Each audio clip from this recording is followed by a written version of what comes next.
Assalamualaikum warahmatullahi wabarakatuh.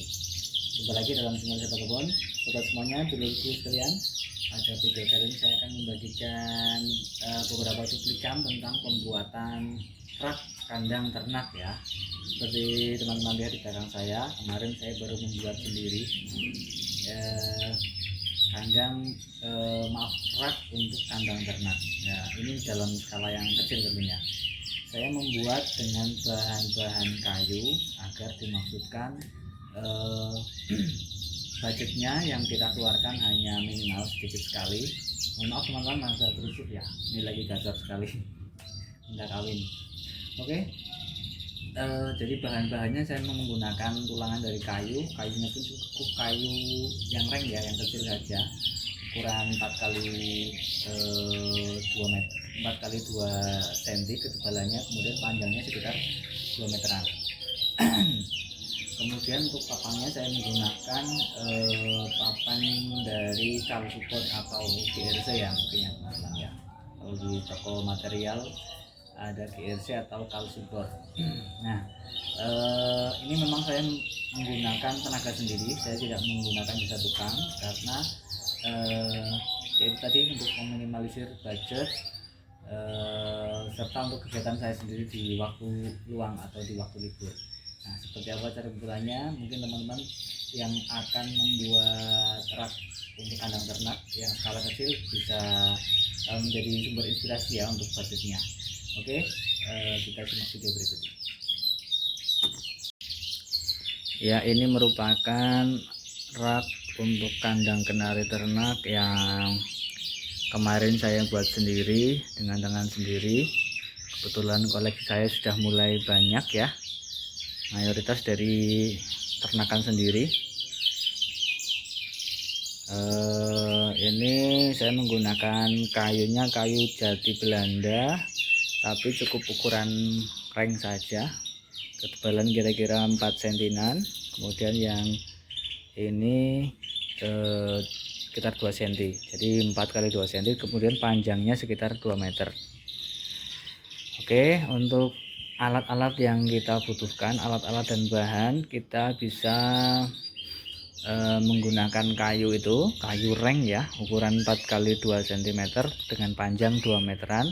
Kita bisa membutuhkan 9 batang untuk rak dengan luas permukaannya 50 cm kali 2 meter. Jadi ini memanjangnya 2 meter teman-teman, 2 meter kali ke belakangnya 50 cm. Kemudian tingginya ini bisa disesuaikan dengan kondisi tempat yang ada. Kalau saya menggunakan ketinggian 170 cm dengan jarak masing-masing rak atas dan bawah sekitar 65 cm. Jadi space yang bawah 65 cm, 65 cm itu karena kakinya enggak saya panjangkan ya, cuma rendah aja, karena yang atas itu ini hampir nempel dak langit-langit ya, dak talang. Nah, ini ketinggian ini bisa disesuaikan dengan lokasi teman-teman semuanya. Kemudian dengan panjang sekitar 2 meter ini bisa menampung untuk kandang ternak kenari yang standar. Ini yang standar ya. Ini bisa menampung 4-5 kandang ternak. Nah, ini sebenarnya bisa dikepetkan lagi, bisa ditambah 1 kandang ternak lagi. Ini masih ada space sedikit ya. Kemarin saya udah uji coba ya, bisa untuk 5 kandang ternak berjejer, namun terlalu mepet-mepet, jadi nggak ada space-nya gitu teman-teman. Ya, jadi ini tadi ya, maaf ini tempatnya masih berantakan. Ini panjang kesininya 50 cm, kemudian ini masih ada jarak di belakangnya, masih ada jarak. Untuk ukuran kandang ternak yang standar kan sekitar berapa ya, ada yang 35 kali 35, ada yang 35 kali 45 ke belakangnya kandang ternak ini. Kandang ternak kayu ini standarnya kan 35 kali 45 atau 35 kali 50 ada juga. Dan tingginya sekitar 45 cm ketinggian kandang ternaknya. Jadi kalau kita membuat space 65 cm, insya Allah sudah cukup untuk space atas atau bawahnya. Kemudian untuk bahan yang berikutnya adalah paku. Saya menggunakan paku sekrup teman-teman. Tentunya ini membutuhkan bor ya. Nah ini saya menggunakan paku sekrup seperti ini, nah inilah yang jelas ya. Nah ini seperti ini saya maksudkan agar mengurangi resiko pecah. Kalau di paku pakai paku ini resiko pecah, soalnya ini nah ini batang utama berdiri, kemudian ini batang yang ke sana. Nah ini saya mur saja. Kemudian untuk menghemat kayu, tadi saya bilang cuma butuh 9 batang ya, karena yang di bagian sini saya tidak menggunakan kayu, yang bagian sananya saya hanya menggunakan sisa-sisa kayu bekas ya. Ini panjangnya sekitar 10 cm 15 cm sudah cukup. Ini saya fiserkan ke dalam tembok, jadi ini kuat untuk dudukan, baru saya kasih dudukan ini. Jadi ini menghemat kayu, namun resikonya yaitu kita harus menyediakan fiser ya. Tentunya itu harusnya lebih kuat. Kalau kita fiser ke tembok harusnya lebih kuat ini untuk dudukannya ya. Nanti resikonya yaitu temboknya banyak yang bekas-bekas fiser itu teman-teman. Begitu.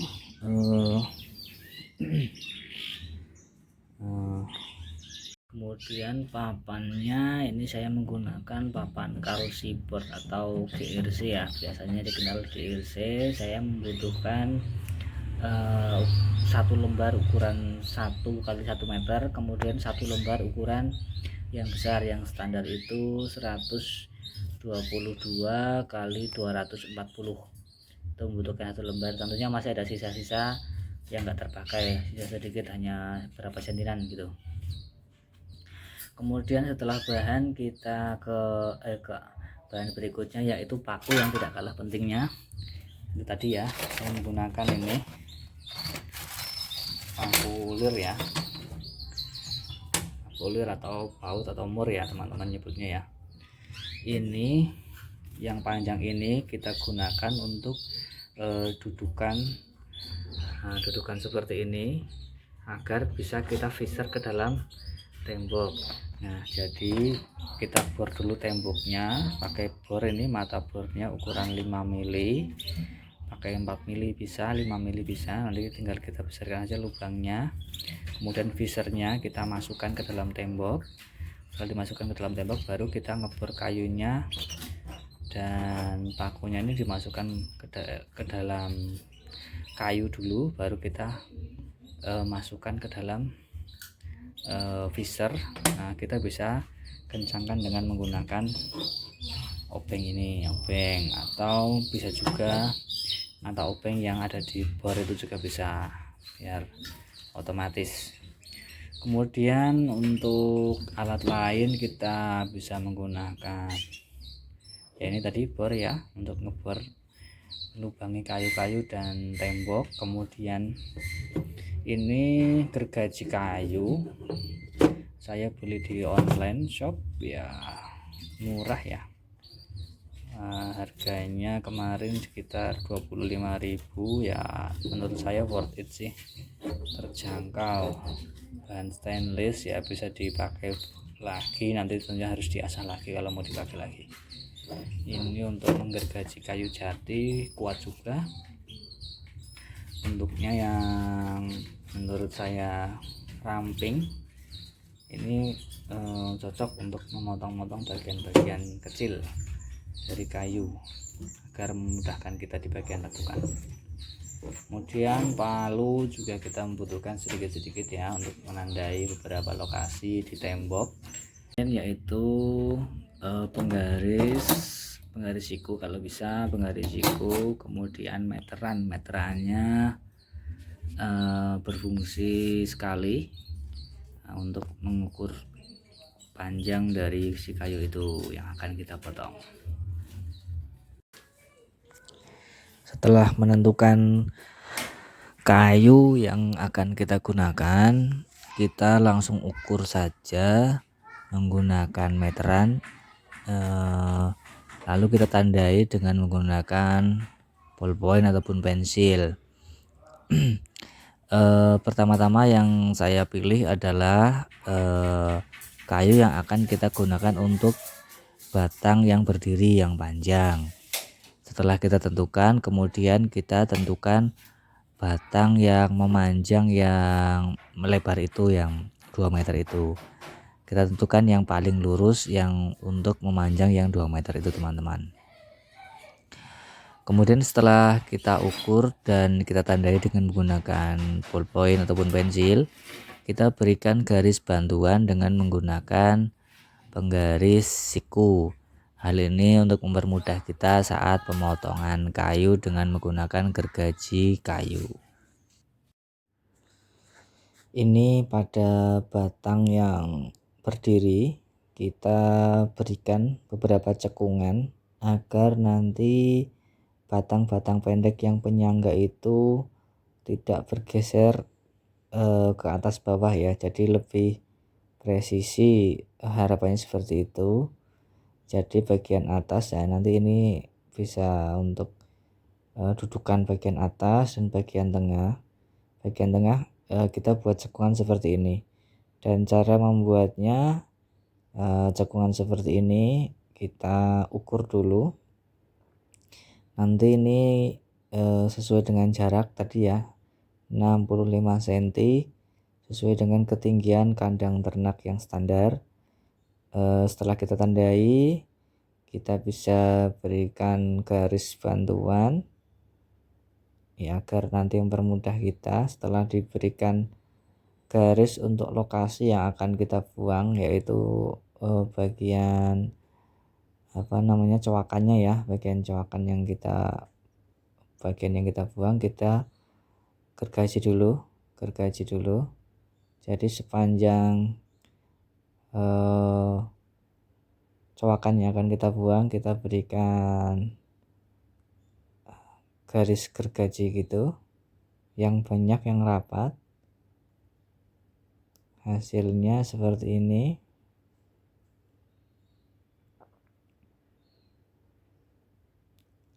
Lalu kalau teman-teman punya alat pahat ya, nah hasilnya seperti ini. Ini yang nanti akan kita buang. Kita bisa menggunakan alat pemahat, namun karena saya tidak ada, saya bisa menggunakan obeng bagian minus ya, bagian minusnya. Lalu kita pukul pelan-pelan, bisa menggunakan pemukul ataupun palu yang tadi kita siapkan ya. Kita pukul pelan-pelan. Nah, ini sudah sesuai dengan batas yang tadi kita sudah tentukan.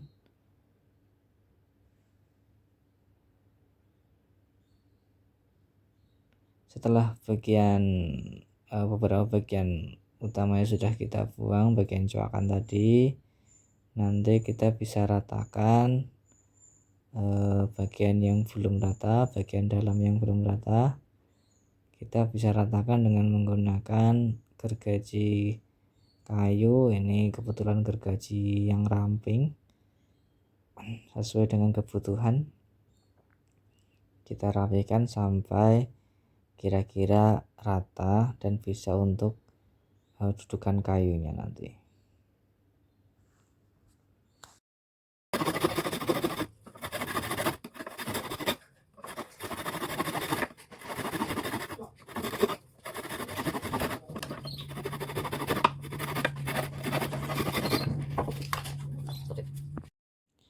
Ya, ini cekungan yang sudah kita buat. Kita coba dengan palang yang pendek.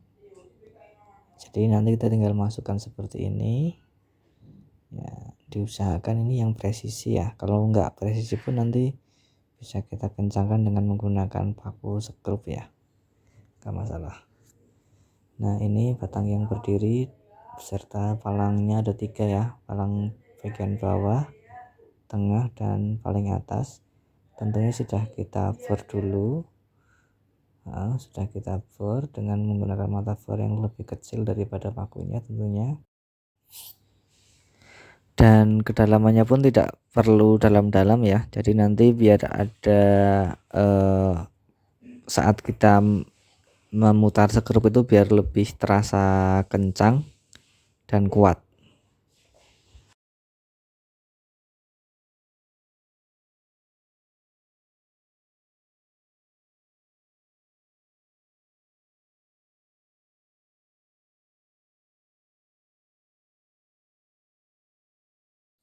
Ya, ini contoh fisernya yang akan kita gunakan. Kemudian ini kayu yang akan nanti kita gunakan sebagai dudukan. Ya, bisa dilihat, jadi nanti kayunya akan nempel di tembok seperti ini. Sebelumnya kita tentukan dulu lubang di temboknya itu, kemudian visernya kita masukkan ke dalam tembok.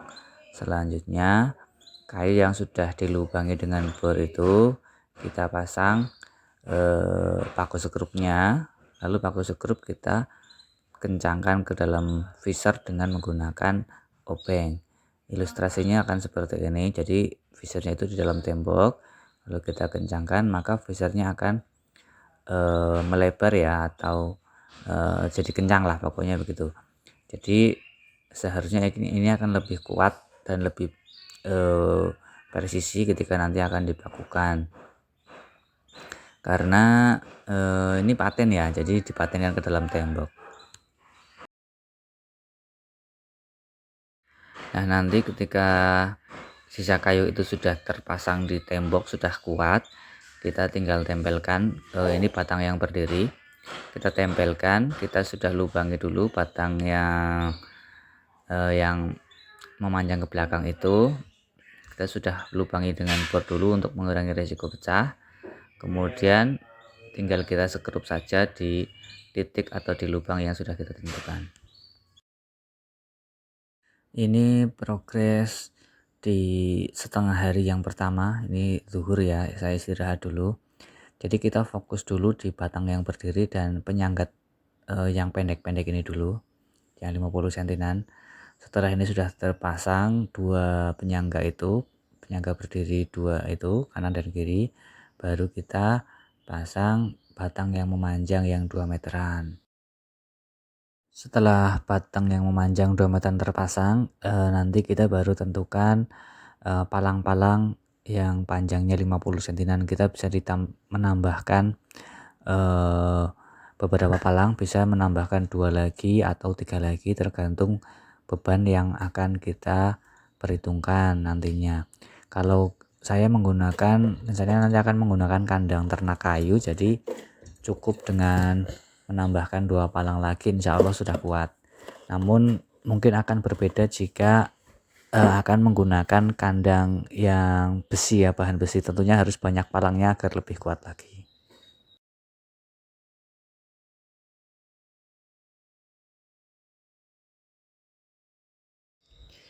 Ya, ini masih di hari pertama, sore-sore hari.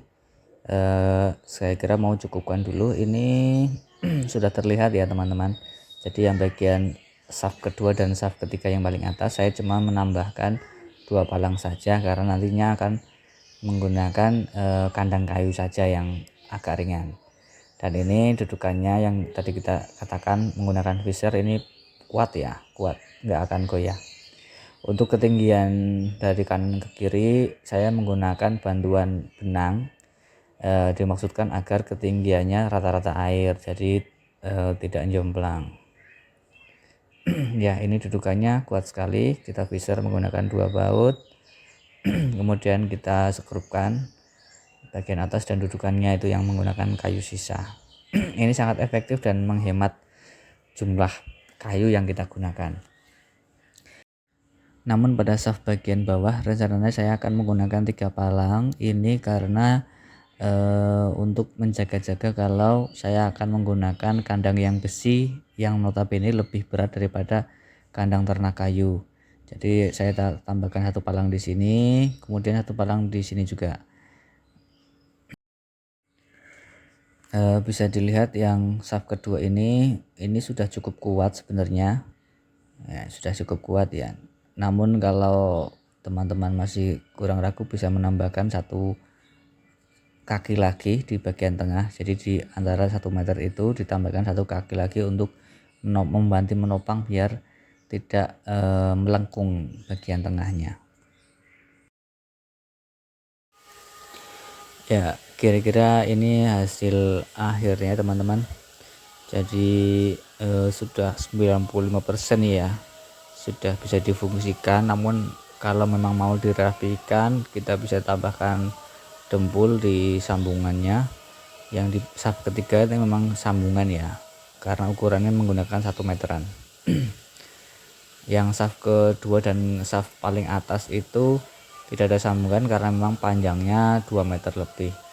Jadi malah ada sisa sedikit. Kita bisa tambahkan cat kalau untuk agar lebih rapi, dan juga tambahkan 1 kaki lagi di bagian tengah kalau ada kayu. Jadi tadi saya bilang 9 batang itu ya menghasilkan seperti ini saja. Jadi kalau teman-teman mau prepare ya bisa beli 10 atau 11 batang untuk menambahkan kaki di bagian tengah di panjang 1 meter itu biar terkesan lebih kokoh dan kuat. Namun sebenarnya tanpa kaki tengah pun sebenarnya sudah kuat ya kalau difungsikan untuk kandang ternak yang kayu seperti ini. Insya Allah kuat. Baik sedulur, mungkin video kali ini cukup sampai di sini dulu. Teman-teman yang mau mencoba membuat rak dengan tangan sendiri untuk mengisi kegiatan di waktu luang bisa dilakukan, barangkali bisa sebagai bahan referensi. Saya akhiri dulu video kami kali ini. Apabila banyak kesalahan mohon maaf yang sebesar-besarnya. Wabillahi taufiq wal hidayah. Wassalamualaikum warahmatullahi wabarakatuh. Jangan lupa subscribe. Salam sukses, salam Sabah Kebon.